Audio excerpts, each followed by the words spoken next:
তো এই মুহূর্তে আমরা বারাণসীতে আছি আর বসে আছি হচ্ছে अस्सी ঘাটে। তো আমাদের সো ফার এই বারাণসী ট্রিপটা কিন্তু অসাধারণ হয়েছে আর প্রচুর কিছু আছে তোমাদের সাথে শেয়ার করার জন্য। আর আশা করছি এই সিরিজটা তোমাদের খুব ভালো লাগবে। আমি বারাণসীর জন্য একটা ডেডিকেটেড প্লেলিস্ট বানিয়েছি, তো সেই জন্যই অনুরোধ রইল পুরো সিরিজটাকে কমপ্লিটলি দেখার জন্য। তো চলো এখন আজকের ভিডিওটা স্টার্ট করা যাক। আর কেমন লাগছে তোমাদের এই সিরিজগুলো আমাকে কিন্তু অবশ্যই কমেন্ট করে জানাবে। আর যারা এখনো অবধি আমার চ্যানেলটাকে সাবস্ক্রাইব করোনি তারা সাবস্ক্রাইব করে নেবে, আর ভালো লাগলে কিন্তু একটা লাইক অবশ্যই দেবে। But before moving into the video, চলো তোমাদের সাথে শেয়ার করে নিই গতকালের কিছু গ্লিমসেস, যাতে কিনা তোমাদের ফলো করতে ইজি হয়। এখন যাবো হচ্ছে কালভৈরব মন্দির।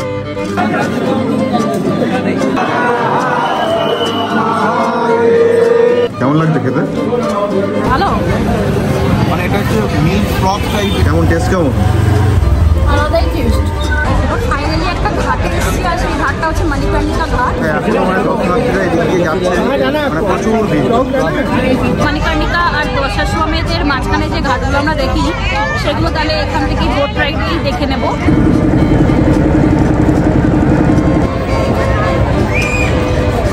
প্রচন্ড এক্সশন হচ্ছিল, তাই জন্য ডাবের জল খাই না।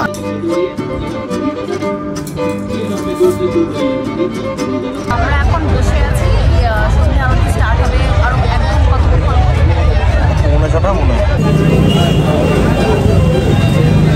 আর আমরা এইখানটা বসে আছি। ভালো লাগছে। হ্যাঁ,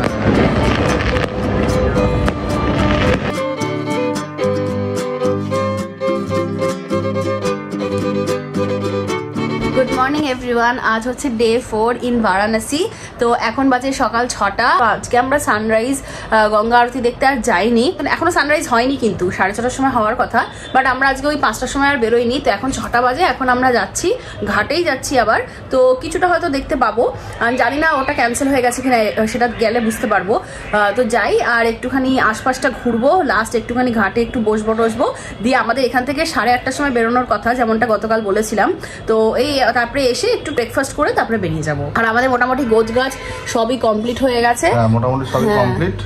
শুধু হ্যাঁ একটু চাটা খেয়ে আসি, একটুখানি চা খেয়ে একবার গঙ্গার সামনে ঘুরে আসি, দিয়ে তারপরে আমরা বেরিয়ে যাবো। হ্যাঁ।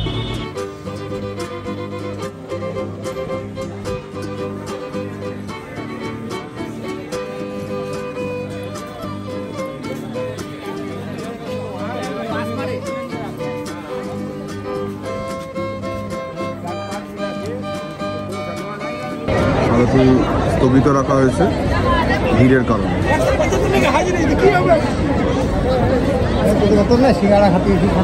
তো যেমনটা তোমাদের দেখালাম अस्सी ঘাটের পুরো দৃশ্যটা সকালের, তো সানরাইজ আর কিছুক্ষণের মধ্যেই হবে। আর একজন একটু ঠান্ডায় কাবু হয়ে গেছে, সকালের ঠান্ডা হাওয়ায় বসে আছে কীরকমভাবে দেখো। এই দেখো বেশ চিলিং, কিন্তু না সকালটা কিন্তু ভালো ঠান্ডা লাগে, নো ডাউট হাওয়াটা। হ্যাঁ, আর লোকে এই ঠান্ডার মধ্যেও একটা জিনিস লক্ষ্য করলাম, মানে ভোরের দিকে লোকে এই ঠান্ডার মধ্যেও কিন্তু স্নান করছে, স্নান করে কাঁপতে কাঁপতে ফিরছে। তাই ভাবলাম বাবা কি ঠান্ডা হবে জলটা, তাই না? না সবাই এই যে আমার মনে হয় এই ক্রাউডটা এই যে বাস বা ট্রেন করে আসছে, ডিরেক্ট ঘাটে আসছে, ফ্রেশন আপ হচ্ছে, দিয়ে এখান থেকে আবার পুজো দিতে চলে যাচ্ছে, আমার তাই মনে হয়। হ্যাঁ সেটাই তো হবে, তাই জন্যই এই সকালের ভিড়টাও মানে আর এটা অ্যাকচুয়ালি সকালের ভিড় না, এটা সবসময়তেই এরকম ক্রাউড আসতে যাচ্ছে, আসছে স্নান করছে, ফ্রেশ হচ্ছে, পুজো দিতে চলে যাচ্ছে। এই মুহূর্তে কুম্ভ মেলার জন্য সুন্দর পাখিগুলো উড়ে বেড়াচ্ছে। আর এই জায়গাটা ভিড় দেখো, বোট তো নয়, মনে হচ্ছে মানে রেস্কিউ বোট হয়ে গেছে। দিকটা দেখাও কিভাবে যাচ্ছে পাখিগুলো, দেখলে না? দেখাচ্ছি তো, একসাথে মিট করলো করে আবার জল বেঁধে দল বেঁধে পাখিগুলো সকালের, আমরা যখন মর্নিং ওয়াকে বেরোই এটা দল বেঁধে সকালবেলা মর্নিং ওয়াক করছে। উপরেও আছে এই যে, এই জায়গাটা ভালো লাগছে।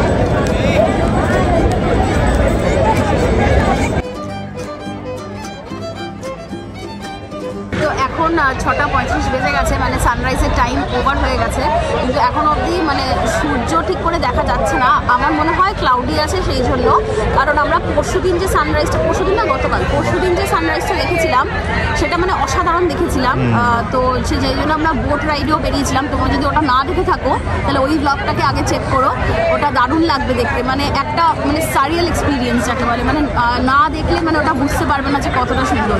আর ক্লাউডিও আছে, তাই আমার মনে হয় যে মানে দেখা যাবে না। হ্যাঁ, আর মাইনাস এখন কত 10, টেম্পারেচারও বেশ ভালোই কম, মানে নর্মাল 13 ডিগ্রি আর ফিলস লাইক 10, তো ওই জন্যই আমাদের একটু হালকা ঠান্ডা লাগছে।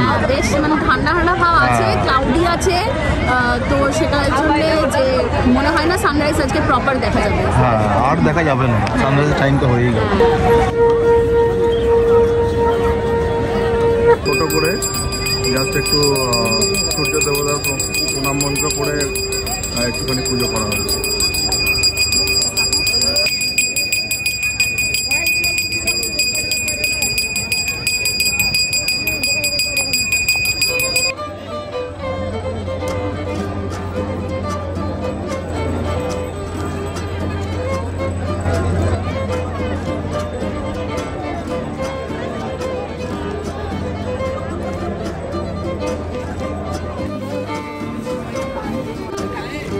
আমরা লাখ বলবো না কি বলবো জানি না, বাট ফাইনালি 2-3 মিনিট পেরিয়ে যাওয়ার পরে হঠাৎ করে দেখছি সানরাইজ হচ্ছে, আর এখানে আরতি হলো, বাট একজনই করলো, মানে খুব ছোট করে করলো, মানে যাতে কিনা একদম লোকজনের ভিড় না হয়। তো আমি সেগুলো ক্লিপিংস তো তোমাদের দেখালামই।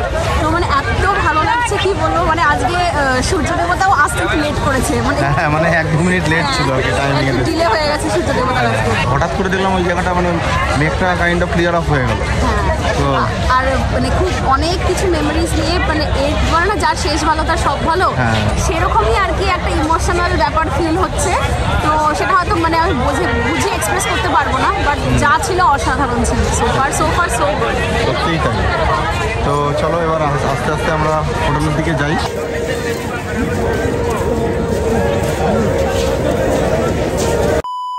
আমাদের চেক আউট ডান, তো পেমেন্টটা এখানে করে দিলাম।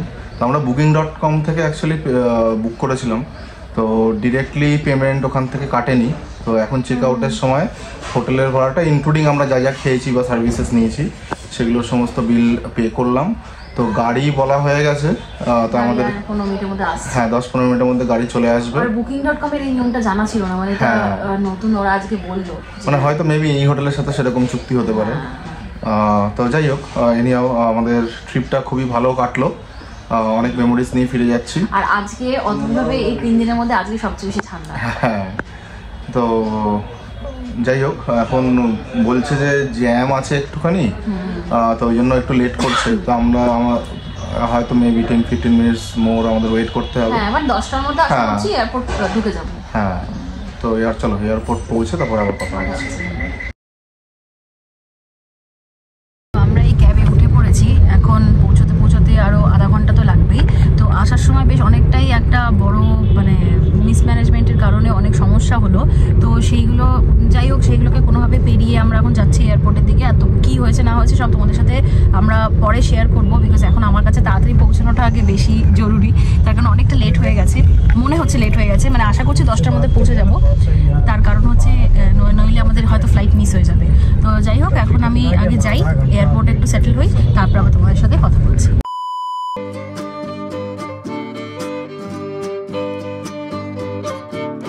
আমরা এয়ারপোর্ট পৌঁছে গেছি, আমাদের ব্যাগেজ ড্রপও হয়ে গেছে। তো আমাদের একটু খিদে পেয়েছিল, টেনশনে এসেছি যে ভাবলাম দেরি হয়ে যাবে, তো ঠিকঠাক টাইমে সব হয়ে গেছে। তো এই জন্য এখন একটা গ্রিল চিকেন ক্রোসান আর সাথে একটা এই ডালগোনা কফি পাইনি, ডালগোনা ক্যাফে থেকে একটা ক্যাপুচিনো নিয়েছি। আমরা খেয়ে দিয়ে নিয়ে তারপর সিকিউরিটি চেক ইন করবো, তারপর আমাদের একটু বসতে হবে। তো ফ্লাইট শিডিউল টাইম 11:55 AM, তো এরপর দেখা যাবে।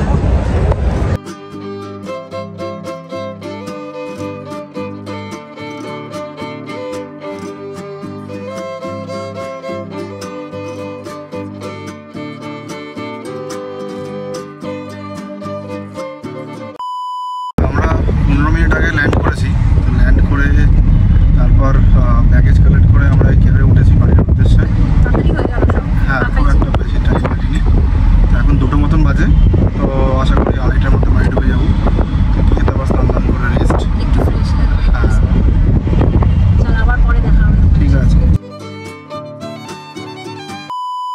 সো বেসিক্যালি আমাদের সাথে ওই দিনকে যে ইনসিডেন্টটা হয়েছিল সেটা মানে খুবই আনফর্চুনেট, বিকজ আমরা 3.5 দিনের মতো বারাণসীতে ছিলাম এবং আমাদের থ্রু আউট দ্য ট্রিপ খুব স্মুথ ছিল, সবকিছু কোনো রকম প্রবলেম হয়নি। আমরা আগে booking.com থেকে ফ্লাইটটাকে বুক করেছিলাম, যে হোটেলে ছিলাম আমরা অনলাইন ওদের ওয়েবসাইট থেকেই বুক করেছিলাম, সবকিছু ঠিকঠাক ছিল, এভরিথিং ওয়াজ স্মুথ। আমি ইভেন আমার প্রথম এপিসোড 1 মানে যেটা ফার্স্ট ডে বারাণসীতে, সেদিনকে আমি বলেও ছিলাম যে ম্যানেজমেন্ট বলো বা স্টাফ বলো ভীষণ ভালো ওদের ব্যবহার, মানে বারাণসীতে ইটসেলফ মানুষের ব্যবহার খুবই ভালো। তো সেরকমই আমি জানতাম এবং সেরকমই আমার এক্সপিরিয়েন্স ছিল টিল দ্য লাস্ট ডে যখন ওই ইনসিডেন্টটা হয়। ইনসিডেন্টটা এরকম হয়েছিল যে আমাদের হোটেল যেদিনকে আমাদের হোটেল ছাড়ার কথা, মানে যেদিন আমরা ফিরে যাচ্ছি সেদিনকে অ্যারাউন্ড 11:55 ফ্লাইট ছিল। তো আমাদের যেখানে আমরা হোটেলে যেখানে আমরা ছিলাম যে লোকেশনে, সেখান থেকে এয়ারপোর্ট বেশ অনেকটা দূর, ঘন্টা খানেকের মতো ডিস্টেন্স। যেহেতু ওই সময় কুম্ভের টাইম ছিল, মহাকুম্ভ জাস্ট শেষ হয়েছে, বাট কুম্ভ তখনও চলছে, তো ম্যাসিভলি ক্রাউডেড ছিল বারাণসী। তো সেই জন্যেই আমরা ঠিক করেছিলাম এবং আমাদেরকে হোটেলের লোকজনও বলে দিয়েছিল যে আপনারা অ্যাটলিস্ট ট্রাই করুন অ্যারাউন্ড 8:30 ওখান থেকে রওনা দেওয়ার, বিকজ 1 ঘন্টা তো এমনি যেতে লাগবেই, তার উপর ট্রাফিক হতে পারে, অনেক রকম ইস্যুস হতে পারে, তো ইটস বেটার কি একটু আগে বেরিয়ে যান। তো আমরা সেরকমভাবে ডিসাইড করি যে ঠিক আছে আমরা 8:30টার মধ্যে বেরিয়ে যাব। তো যেদিনকে আমাদের অ্যাকচুয়ালি বেরোনোর কথা, সেদিন সকালবেলা উঠে ওদের সাথে যখন আমরা কথা বললাম রিগার্ডিং যে কখন ক্যাব আসবে, ওরাই ক্যাব প্রোভাইড করবে বলেছিল এবং ওরা একটা অ্যামাউন্ট চেয়েছিল, বলেছিল যে সেটা মানে ক্যাবের রেসপেক্টে যেহেতু নিয়ে যাচ্ছে সেটার জন্য সেই অ্যামাউন্টটা দিতে হবে। তারপরে যেটা হলো সেটা হচ্ছে যে 8:30 নাগাদ ওরা বললো ক্যাব আসবে, তো ইটস বেটার যে আপনারা 15 মিনিটস আগে রুম ছেড়ে দিয়ে নিচে চলে আসুন লবিতে।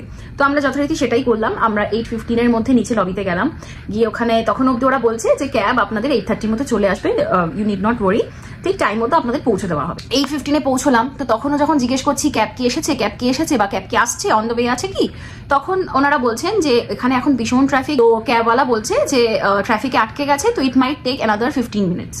তো উই ওয়ার লাইক ঠিক আছে 15 মিনিটস হতেই পারে, 8:30 বলেছে তার জায়গায় 8:45 হতেই পারে, 15 মিনিট এদিক ওদিক হতে পারে। তো তারপরে 8:45 হয়ে গেল, তখনও যখন জিজ্ঞেস করা হচ্ছে ক্যাব ড্রাইভারকে, তখনও বলছে আরেকটু টাইম লাগবে। তো আমরা বলছি এদিকে যে টাইম লাগবে, আমাদের তো 12টার সময় ফ্লাইট, তো আমাদেরকে তো অ্যাটলিস্ট 1 ঘন্টা আগে ঢুকতে হবে, রাইট? তো আমরা ঢুকবোটাকে এখানে যদি 9টা বেজে যায়, তাহলে আমাদের যেতে যেতে তো 10:30 11টা হয়ে যাবে, তো তখন কি হবে? তো তখন আবার যখন ওকে রিচ আউট করার চেষ্টা করা হচ্ছে, তখন ও বললো আমি একটা সার্টেন পয়েন্টের পরে আর ওই হোটেল এরিয়াতে আসতে পারছি না due to the extreme traffic and মানুষের ভিড়ে। তো একটা কাজ করুন, ওনাদেরকে আপনারা ওই পয়েন্ট অব্দি পাঠিয়ে দিন, সেটা হেঁটে পাঠান বা টোটোতে পাঠান বা অটোতে পাঠান, আপনারা পাঠিয়ে দিন ওই লোকেশনটা অব্দি। তো সেই লোকেশনটা আমাদের হোটেল থেকে ওর ক্যাবের লোকেশনটা প্রায় 800 মিটারের মতো ছিল। তো সেইটার জন্য আমাদের ওখান থেকে টোটো নেওয়ারও পসিবিলিটি ছিল না, বিকজ টোটো ওইটুকু ডিস্টেন্সের জন্য যাচ্ছে না, আর মানে খুবই যাচ্ছে তাই খারাপ অবস্থা ছিল এই মুহূর্তে।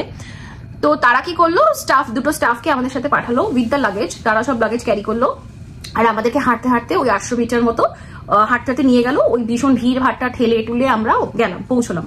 তো যখন সেই লোকেশনটাতে আমরা পৌঁছলাম, সেই লোকেশনটাতে পৌঁছানোর পর ওরা ওই ক্যাবওয়ালার সাথে কানেক্ট করছে।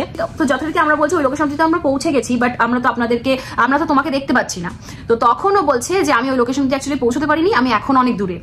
তো দেন দূরে বলতে অনেক, এর মাঝখানে কিন্তু অনেক মানে কনভারসেশন এক্সচেঞ্জ হচ্ছে, মানে শশাঙ্কর সাথেও হচ্ছে, ওদের সাথেও হচ্ছে, মানে কোনো মানে ব্যাপারটার কোনো শেপ আসছে না, মানে আমরা বুঝতে পারছি না কি করতে চাইছে ও। তো দেন উই ওয়ার লাইক, এদিকে তো আমরা টেন্সড হয়ে যাচ্ছি কারণ তখন অলরেডি 9:15 মতো বেজে গেছে। তো দেন কি হলো, দেন ও বললো যে একটা কাজ করো, ওখান থেকে একটা অটো নিয়ে, বিকজ ও বলছে ওইখানে যেখানে এখন দাঁড়িয়ে আছে, যেখানে এখনো স্টাক, সেখান থেকে আমাদের ডিস্টেন্সটা হচ্ছে এখন প্রায় 2 কিলোমিটারের মতো। তো সেটা তো আমাদের পক্ষে এমনি হেঁটে যাওয়া সম্ভব না। তো ইন দ্যাট কেস আমাদের কি করতে হবে, অটোতে যেতে হবে। অনেক কষ্ট করে, অনেক এদিক ওদিক করে ওরা একটা অটো জোগাড় হলো। তো সেই অটোওয়ালা যখন জোগাড় হলো তখন প্রায় 9:30 বাজতে যায়। আমরা তো ভেবেই নিয়েছি ফ্লাইট আজকে গেল, বিকজ এখনো ক্যাবওয়ালার কোনো হদিশ নেই। তো সেখানে দাঁড়িয়ে সেই অটো কাকুটা যে ছিলেন, মানে সেই সত্যি বলে না, ভালো মানুষও যে থাকে এবং সবকিছু খারাপের মধ্যেও একটা ভালো কিছু পাওয়া যায়। সে বললো যে আপনারা একদম চিন্তা করবেন না, আমি একদম সময়ের মধ্যে আপনাদেরকে ওখানে পৌঁছে দেবো। তো সে পৌঁছে দেবো তো বলছে, বাট এদিকে তো আমাদের তো টেনশন হয়ে যাচ্ছে, বিকজ পৌঁছে উনি দেবেন বলছে, বাট আদৌ কি মানে দ্যাট উড বি এনাফ, মানে টাইম মতো সবকিছু হবে কি? বিকজ তারপরে তো ক্যাবওয়ালার সাথে মিট আপের ব্যাপার আছে, সে আদৌ কোথায় আছে, আদৌ সে ঠিক কথা বলছে কিনা, তখন আমাদের 0% ট্রাস্ট ওনার উপর। বিকজ এই সিচুয়েশন আমি খুব কাম ভাবে এখন বলছি, বিকজ অনেকদিন হয়ে গেছে, but at that moment it was like খুবই ইরিটেটিং একটা ফ্রাস্ট্রেটিং ব্যাপার হয়েছিল। তো তারপরে আমরা ওখানে পৌঁছানোর পরে ক্যাবওয়ালার সঙ্গে মিট হলো, তারপরে ক্যাবে উঠলাম। এবার ক্যাবওয়ালার যে অনেক রকম লজিক দিল, অনেক রকম ও রিজনিং দিল, তো যাই হোক সেগুলো বাদ দিলাম। আলটিমেটলি যখন এয়ারপোর্টে যাচ্ছি তখন প্রায় 10টা। এবার ও বলছে যে আমি যেই ভাড়াটা চেয়েছিলাম আমাকে সেই ভাড়াটাই দিতে হবে। তো তখন আমরা লজিক্যালি বললাম যে যেই ভাড়াটা তোমরা চেয়েছিলে সেই ভাড়াটার মধ্যে তো আর অটোর ভাড়াটা ইনক্লুডেড ছিল না, রাইট? অটোটা তো আমাদের নেওয়ারই কথা ছিল না, বিকজ আমাদের কথা ছিল হচ্ছে তুমি হোটেল থেকে আমাদেরকে পিক করবে, এয়ারপোর্টে ড্রপ করবে। বাট তুমি যখন হোটেলের 2.5 কিলোমিটার 3 কিলোমিটার ডিস্টেন্সের মধ্যে আসতেই পারোনি, তো সেই 3 কিলোমিটার ডিস্টেন্সে আমাদের কভার করতে গিয়ে তো আমাদের পয়সা লেগেছে। মানে logically you have to deduct the amount and then তোমার বাদবাকি অ্যামাউন্টটা চাওয়ার উচিত, বা সেটা সে শুনলো না। তো যাই হোক, আমরা আর তর্কে গেলাম না। আলটিমেটলি ওকে আমাদের পুরো টাকাটা দিতে হলো, এদিকে অটোওয়ালাকেও আমাদের বেশ ভালো রকম অ্যামাউন্ট দিতে হয়েছিল ওইটুকুনি ট্রাভেল করার জন্য, বিকজ অবভিয়াসলি টাকা ঠিকঠাক না দিলে ওরা যাবেও না। আর ওই সময়টাতে সবাই হোটেল বলো যে কোনো মানে গাড়ি ঘোড়া সবকিছু ওভার প্রাইস ছিল, অনেকটাই। তো যাই হোক, এবার আমরা তারপর আলটিমেটলি ও যে টাইমে আমাদেরকে পৌঁছে দিল প্রায় 10:30 পৌনে 11টার মধ্যে আমাদের পৌঁছে দিল। তো আমরা তাড়াতাড়ি করে ঢুকে গেছিলাম এবং অনেকটাই কম টাইম বাকি ছিল, বাট থ্যাংক গড যে এয়ারপোর্টে কম্পারেটিভলি ভিড় অনেক কম ছিল। তো যাই হোক, তো ওই জন্য যখন আমরা এয়ারপোর্টে পৌঁছাই তখন আমাদের অতটা বেশি সময় সেই কারণে লাগেনি, নাইলে হয়তো অন্য সময় হলে হয়তো ফ্লাইট মিসও হয়ে যেত। অনেক স্ট্রেসফুল সিচুয়েশন ছিল, মানে ইট ওয়াজ লাইক পুরো ফেজটাতে আমরা তো ভালো করে টাইম কাটিয়েছি, বাট লাস্ট মোমেন্টে ওই ওদের কিছুটা মানে কি বলবো যে ঘুরিয়ে কথা বলা বা ঠিকঠাক সত্যি ইনফরমেশনগুলো না দেওয়া, এগুলো না করলে হয়তো আমাদের কাছে জার্নিটা আরো হ্যাসেল ফ্রি হতো। এটাই ছিল ইনসিডেন্টটা। বাট আদারওয়াইজ ওভারঅল বারাণসীর যেই ট্রিপটা আমরা গেছিলাম খুবই ভালো লেগেছে। কুম্ভের ভিড়টাকে যদি আমরা বাদও দিই তাহলে বলবো যে মানে খুবই ভালো, এবং নর্মাল টাইমে যাওয়া তো সত্যি ওটা মানে বারাণসী প্লেস যেখানে বারবারই যেতে ইচ্ছা করে। তো যাই হোক, আশা করছি তোমাদের এই বারাণসী সিরিজটা ভালো লেগেছে, আর যদি ভালো লেগে থাকে অবশ্যই কিন্তু like, comment, share and subscribe করবে আমার চ্যানেলটাকে। চলো আজকের মতো এটুকুই, আবার খুব জলদি আসছি আরো অনেক নতুন নতুন ভিডিওস নিয়ে। Bye bye.